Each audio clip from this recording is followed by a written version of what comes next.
the conduct would be likely to incite public disorder because no public disorder resulted. And you may have a three-quarters empty stadium. This particular subsection is intended to deal with that type of defence because it provides that for the purposes of 1B2, behaviour would be likely to incite public disorder if public disorder would be likely to occur, but for the fact that measures are in place to prevent public disorder. In other words, there's a lot of police there who have stopped public disorder.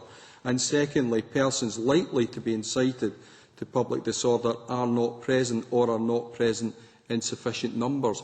So that's intended to deal with that type of defence which from time to time we see in breaches of the peace which are football related. Thank you, Kabir. Thank you, Lord Advocate.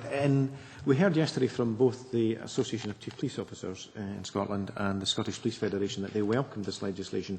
In layman's terms, would you understand that welcome to be because it fills a gap? This particular paragraph fills a gap in the existing provision.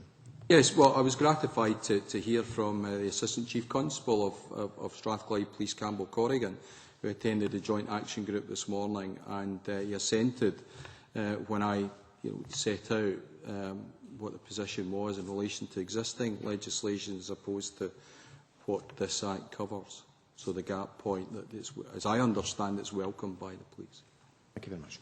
Thank you. James, you have a supplementary in this section. Thanks a lot, Convener, just in relation to Section 1, and perhaps just taking you back to the explanation you gave earlier as to the reason for Section 1 and why it had been drafted in that way. You spoke about the current breach of the peace laws and how in some ways they were inadequate, particularly in relation to private dwellings. And you also quoted some case law, which you can correct me if I'm wrong, but I don't think related to the matches at the end of last season.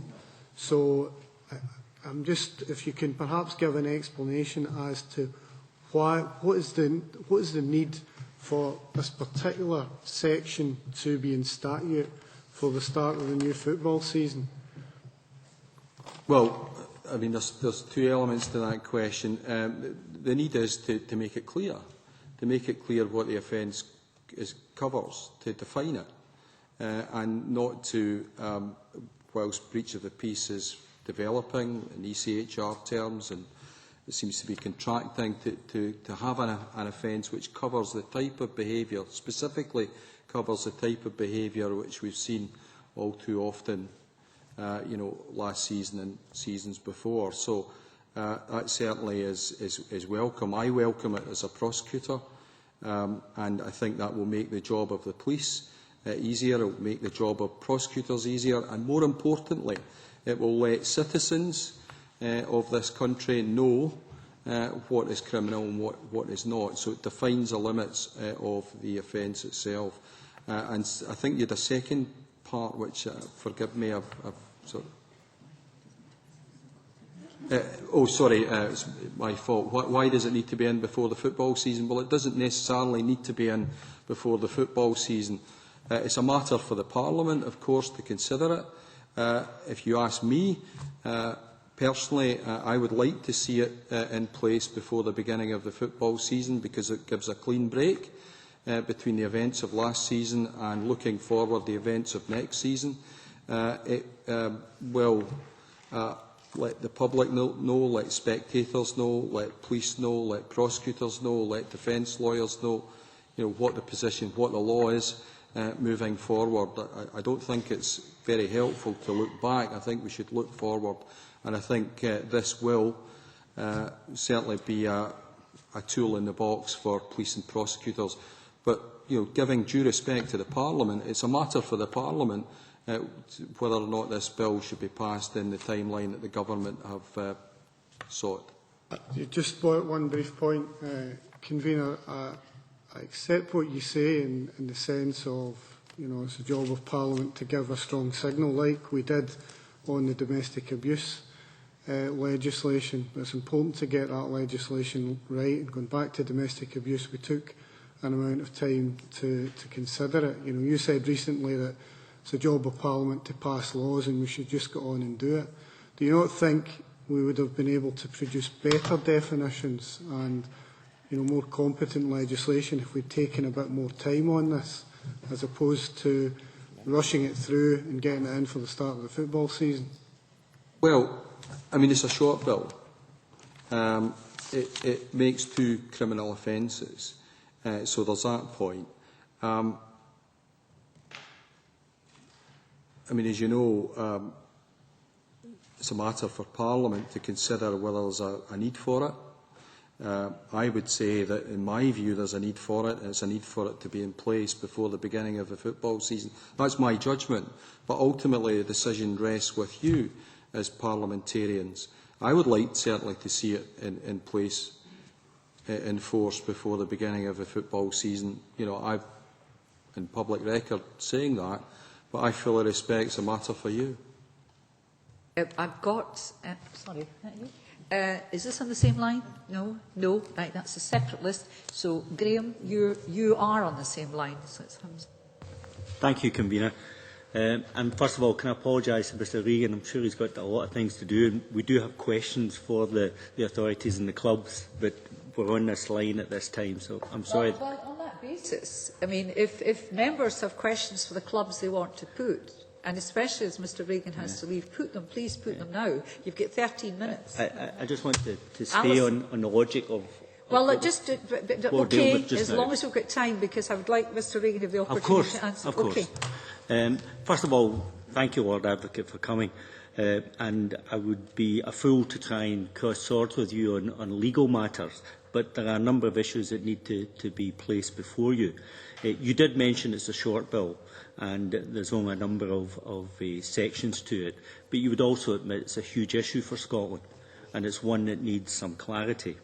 We've received evidence only this morning the importance of taking the public with us and giving the public an opportunity to fully understand the issues that are involved here, and to be included in the outcomes that we seek to achieve within the Parliament. So the fact that we've had such a long discussion with you this morning indicates the difficulties that accrue in these circumstances, and the timescales have made it very difficult. We've received very significant evidence from a number of submissions, Dr Sarah Christie, Dr McCardle, and of course the Law Society, who expressly offer a view which is different to your own about the current environment and the legislation that's available to us, both at common law and at statute. So there is a very strong lobby there indicating that there's an ability to enforce May I press you to get to question? I'm sorry, I'm sure the Lord Advocate's aware of that. It's just I'm aware of. But I want him to know the context of why I'm asking him this question. Yes, but still. So, given that we've got the current environment, and you mentioned the football banning orders, there was an indication, particularly from Dr McCardle, that perhaps there wasn't the energy and commitment to the current legislation that may have brought about many changes that we saw in the last few years, both in terms of enforcement and thereafter the court's involvement and prosecution. How do you feel about that view that was expressed to the committee yesterday? Well, I disagree with it. There's a huge commitment to hate crime. We have a robust prosecution policy in relation to all aspects of hate crime. Crime which is religiously aggravated, racially aggravated. If there's sufficient credible and reliable evidence, there's the strongest of presumptions that we take proceedings. And certainly while I'll remain Lord Advocate, that will continue. So we have a real focus on hate crime. So I don't agree that we're lacklustre in relation to dealing with it. In particular in connection with football matches and football events? Well, we have a football dedicated depute in Glasgow, for example, which I think sends a message. We're determined to have an expertise and a consistent approach to it. And that's what we aim to do, and that's what we're doing. So, no, I don't agree with any suggestion that the Crown's lacklustre in relation to criminal behaviour or in relation to football matches. That's certainly not the case. Can I maybe stop there? No, I just really want to be fair to, because you can come back. Can I maybe stop there and maybe come back to it later? I'll think about it. Thank you.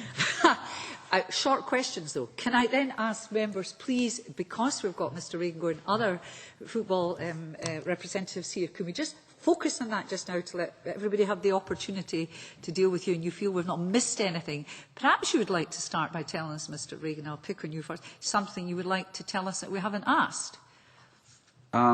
Well, as we were called here today to give witness, we're here simply to listen to any questions and points of clarification. We've had a very productive meeting this morning with the Joint Action Group. It's answered a lot of questions about having clarity on how the legislation will be implemented and how the practical concerns we expressed before today would be addressed. Useful for us if you tell us your practical concerns that have been addressed. That's a good place to start. Well, I think in terms of perceptions, there was a perception that this bill was looking at particularly sectarian chanting. That was the one thing that was hitting the headlines.